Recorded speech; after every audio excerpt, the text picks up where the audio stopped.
In the name of the Father, and of the Son, and of the Holy Spirit. Amen.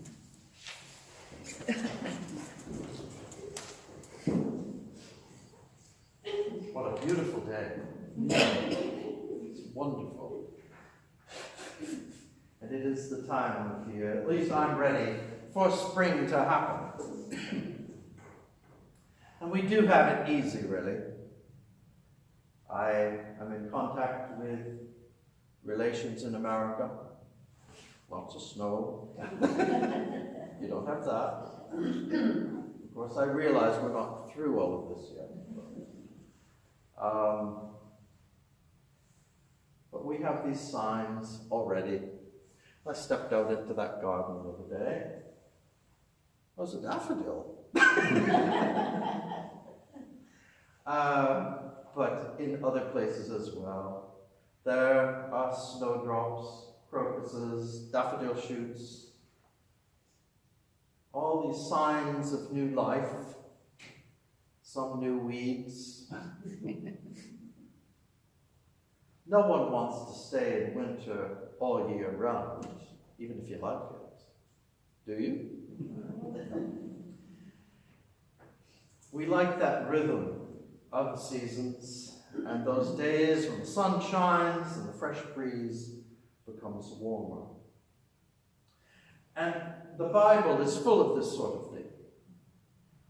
Teachings from nature that help us look at our lives. And especially in our trust in God. Now that first reading, Jeremiah, he compares two types of tree. One tree is in the desert, a shrub, really.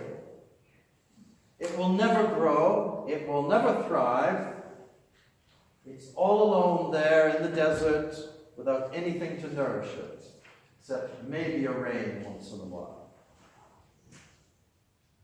Unlike the tree that's by the river, always access to water. Whenever there's a drought, and there will be, there's always droughts, it's not anxious, it just extends its roots more towards the river. Already we see in the Bible when the trees start being anxious or expressing human emotion, it's not really about trees, it's about us. Jeremiah compares our trust in God to a flourishing tree. If we trust only in ourselves and our own ability, we'll likely end up like that shrub in the desert, not really fulfilling what God would desire for us, what we would desire for ourselves. So, the life and cycle of trees are a good example when you think of it. Even in seasonal terms, the tree may appear dead in winter, but roots, well below the surface, away from any freezing or frost, will keep it alive, ready to sprout and blossom and green leaves as soon as spring arrives. And this is an image of our life in Christ. In today's gospel that Trevor read, we have what is called the Sermon on the Plain. It's very similar to the Sermon on the Mount. A lot of the same principles, but it's down in a lower place, probably with more people around. Jesus, what's happening here is Jesus is gathering the new community of disciples. Those who believe and will follow him and believe that he points to God. And he's telling them how their lives will change and what they should do because of it. Blessed are the poor. Blessed are those who are hungry. This does not mean that only the poor and the hungry are God's favorites. It does mean, though, that there's a special compassion for people who are in those places. And we should have that compassion as well, because we may well be in those places sometimes. A special compassion, a special love for those who are hungry, those who are sad, who are weeping, and a special hope that things will turn around. And Jesus asks us to trust that they will.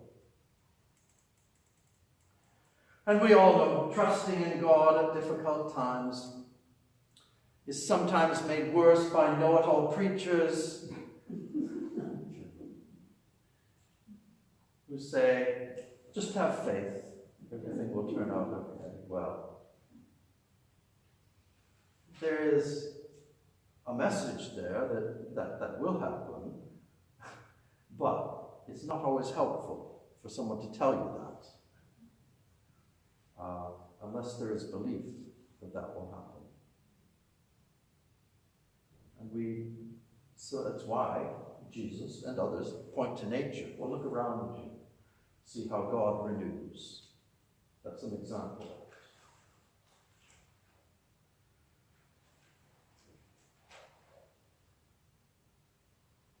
The recognition that there are those who suffer. There are the poor, the hungry, the sad, in his midst and ours. And all of us in that place, it's not generally of our own making. There may be a bit it is, but not generally. The reality here is that we generally experience both sides of that Sermon on the Plain. We are all hungry sometimes in one way or another. We are all sad at times in one way or another. We know what it is to be joyful and to be full and to have some money. That seasonal cycle is the way of life. Yet God's promise is there to say that in those bad times, there will be something in the future. Maybe not today. No easy solutions. But there will be something. Now, I'm a little annoyed at our reading, the way it's laid out, because we just get a little piece of that Sermon on the Plain. It's really the beginning of it. It sets out the essential things, but then it leaves out the bit where we're supposed to do something.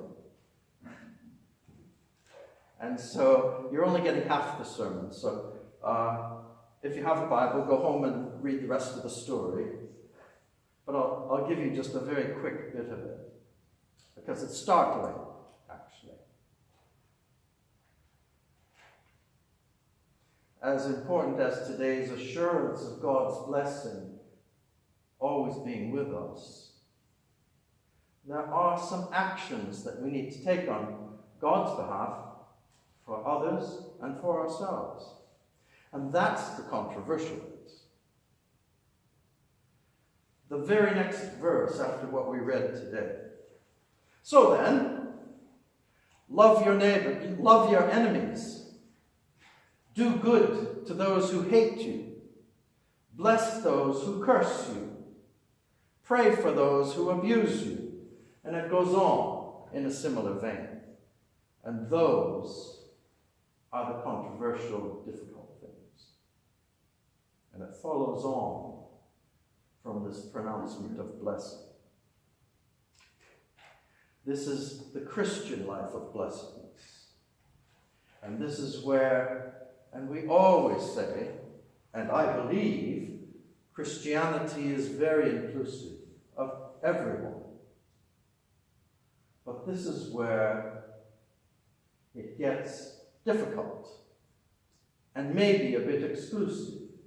Because if we're not willing to do these things, we're not actually fully living the Christian life. This is the Christian life of blessedness, our response to the world around us. And why is that important? I think it's very important, especially in this day. Because we are warned by politicians, by the media, and others, that we live in a very dangerous world. It's hateful, it's abusive. We must protect ourselves from it. We must be suspicious of people.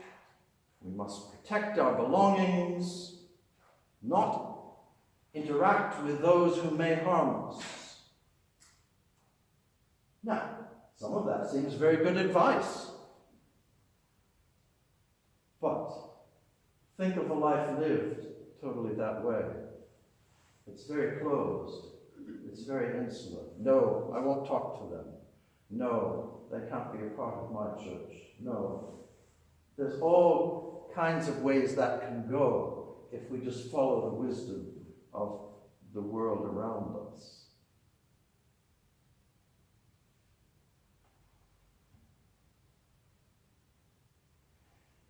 If we truly live in Jesus' path, it is still a revolutionary path. It is one where we are more generous, less suspicious and hateful, more open to others, because God's world is one whose final intention is that all will flourish, and that He has provided enough for all. We are God's agents of that kind of world. But, as we began, first, trusting in God is essential. When the tree is bare, we know it will eventually flourish. When the air is cold, it will be warm again. The hungry will be filled. Those who weep will laugh. We believe it, and then we share it.